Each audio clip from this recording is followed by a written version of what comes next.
什么？你说要在30秒之内讲完这支全新3星折叠系列的所有亮点？Z Fold 7超轻超薄，打开厚度才 4.2 毫米，重量只有215克，比一堆手机都还轻。内幕直接增大到8寸 ，Ultra 等级的2亿画素主镜送给你，跟上高通 S8 的 Late for Galaxy 处理器，全新 One UI 8，结合各种 Galaxy AI 好搭配你的大萤幕，还你最舒服的方式跟 Gemini 好好沟通，透过 Gemini 辨识各个视窗的内容，8寸大的贴心助理轻松掌握在你手里。小折 Z Flip 7 4.1寸外萤幕几乎无边框，超震撼，拥有120Hz 更新率，还能直接用 Gemini Live，采用自家 Exynos 2500处理器，电池容量也不是啦，讲不完啦，还是像之前那样，先上个普通懒人包给你们吧。大折 Z Fold 7机身极致变薄，展开厚度只有 4.2 毫米，折叠 8.9 毫米，重量也降到215克。内外萤幕也变大，里面8寸，外面6.5寸。处理器就是 S8 的 Late for Galaxy， 记忆体12到16 GB， 储存空间256 GB 到 1TB， 电池容量没变。主镜头升级至2亿画素，感光元件也变大。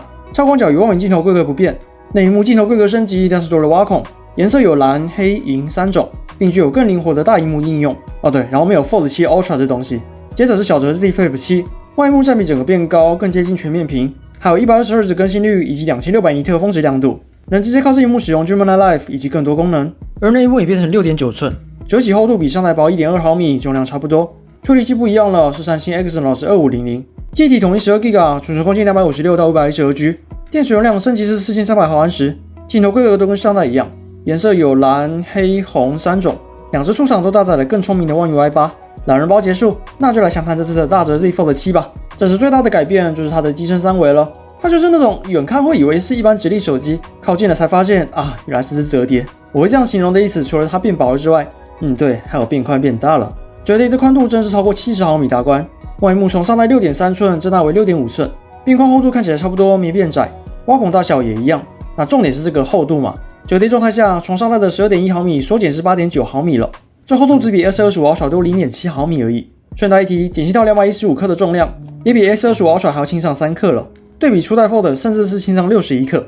打开萤幕能看到它比上代大了一圈，不过没大很多。内萤幕从原本 7.6 寸变成了8寸，比例看起来是没什么变。边框厚度两代也都相同，但原本的就已经算窄了。不过另一个重点来啦 ，Z Fold 7的内萤幕正式拿掉原本已经用4代的萤幕下前镜头了。当然优点就是整个画质能有所提升嘛，这镜头的画素也提升到1000万了，原本才400万，广度也多了不少，现在有着100度的视角，少了那层萤幕的遮蔽，当然也就不会有以往难以避免的光晕以及细节斗志的问题，拿来自拍绝对是更加适合的。但当初为何要做萤幕下镜头？为的就是视觉上的一体性嘛。那在 Z Fold 7上面就只能牺牲这个拥抱挖孔了。哦对，这代的内萤幕也不支援 S Pen 了，就算是拿之前 Fold 专用的去点也不会有反应。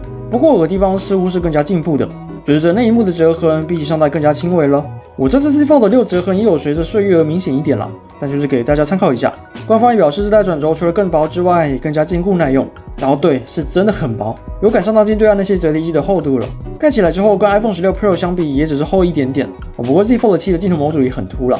那是跟另一支台湾有卖的折叠 Pixel 9 Pro Fold 相比呢 ，Pixel 是宽很多，然后比较矮。厚度则是被这次的 Z Fold 7赢过了，原本6代是输的。那各位看到的这个颜色叫做海影蓝，跟上代那个海古蓝很像，也有 S25 蓝色款的调调，虽低调但很有深度，相当耐看。接着是墨叶黑，基本上就是介于灰跟黑之间啦，属于真正的低调简约担当。那么这个翠雾银呢，就跟我当初评测过那个 S25 Edge 银色的感觉，打斗时间都能反射出亮银色来。因为这次的商城限定色是薄荷色，这边没有实际展示就是了。那或许也有人发现了，上代标志性的同心圆镜头环设计到了这代已不见，镜头模组厚度从这里也能看到，确实是比上代还厚，但我是可以原谅啦，毕竟它整只机身变薄了。而且这次 Z Fold 7的主镜头呢，从以往的5000万画素变成2亿了，使用的感光元件就是 S25 Ultra 与 Edge 那颗三星 HP2。那望远镜头与超广角就是沿用上代底子。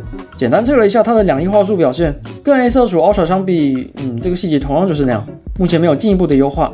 另外有些意外的是，这次折叠系列抢先搭载 One UI 8上去了，能在这片大大的内萤幕上进行更多灵活的操作。Google Gemini 能以视窗的方式弹出，你可以在分割好几块画面之后，请 Gemini 帮你辨识萤幕内容，听取你的指令。厉害的音讯橡皮擦也整合进录音程式里了。那处理器刚刚讲了，关你升级上高通 S8 的 Late for Galaxy， 容量规格12加256 GB 起跳，最高16加 1TB， 电池容量一样4400毫安时，有线充电速度也继续停在最高25瓦，并配有 IP48 的防尘防水等级。大折就讲到这，该来说说小只的 Z Flip 7了。这手机一开始映入眼帘的，单纯是那无界化的外萤幕啦。这也是终于赶上其他家小折的地方，而且不止赶上，还超越了。看看这外萤幕边框窄的跟什么一样，只有 1.25 毫米厚而已啊，所以萤幕尺寸也随之从 3.4 寸放大到 4.1 寸了。仔细看去，变窄的还不止黑边而已，机身金属部分与转轴处也都一并受了伤，机身厚度也有变薄一点，双搭盖起来 14.9 毫米，这台只是 13.7 毫米，没有 Z Fold 7那么戏剧化，但有进步就是件好事。那么打开来之后，能发现 Z Flip 7也是比上代还稍微大只的，内萤幕边框感觉有缩窄一点，然后萤幕尺寸从 6.7 寸变成了 6.9 寸。折痕方面呢，这样看起来这代也是有些许进步的，但同样不排除上代具有岁月痕迹的加成，也不如一些对岸小折那样平整，但平常使用已经很难察觉到它了。好了，重头戏还是在外萤幕上面嘛，现在会影响到萤幕占比的，真的只剩下后镜头与闪光灯了。外萤幕的更新率也跟上 120Hz， 并有着跟内萤幕一样的2600尼特峰值亮度，所以我相信那些原本已经有在依赖小折外萤幕功能的使用者，换到 Z Flip 7之后，势必会更懒得翻开手机了。然而这个处理器啊，正当我们都以为是高通 S8 Elite 的时候，三星 for some reason 就放了自家的 Exynos 2500进去了，而且全球的款式都是如此。这个效能与光滑表现等等的，之后得要来好好测一测了。反正来看机身颜色吧，从同样海影蓝开始，取名都跟大折一样了，那可想而知配色也相同。不过上代小折没类似颜色嘛，所以倒也是一种新鲜感。接着同样是墨叶黑，这种感觉也跟大折一模一样，就只是现在变小只了。好，那这个就是大折没有的颜色了，叫做青绯红，看着相当之亮眼，大概是介于鲜红与桃红之间。个人觉得调得不错，这是小折我会最想要这颜色。然后商城限定色一样是薄荷色。总体来讲，只是大小折的配色相对的没那么多彩了呢。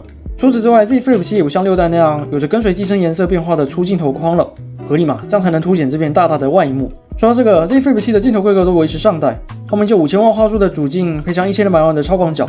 不过随着外萤幕的增大，除了预软视窗当然看着更加舒服之外，它的外萤幕相机也多了更多功能啦，像是新增了这个变焦滑感，也能在这里选择各种滤镜了。除此之外，三星的 Navbar 能直接放在镜头旁边，还能直接长按电源键，靠外萤幕开启 Google Gemini， 看你是要用说的问它问题，还是用 Gemini Live 探索镜头前的事物都可以，玩法还是相当之多样的。而 Z Flip 7的记忆体与储存空间一样是 12+256 以及 12+51GB 的搭配，电池容量从4000变成4300毫安时了。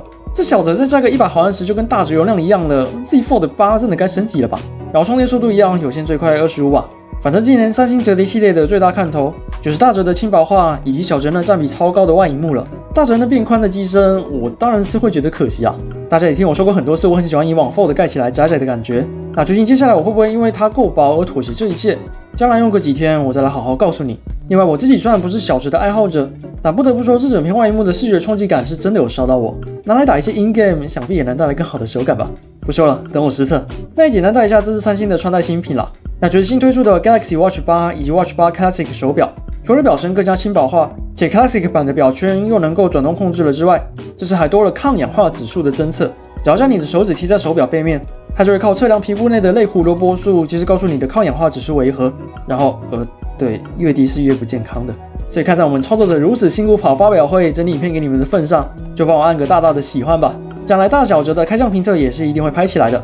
想及时获取我的最新动态，就订阅下去吧。谢谢大家收看，我们下次再见，拜拜。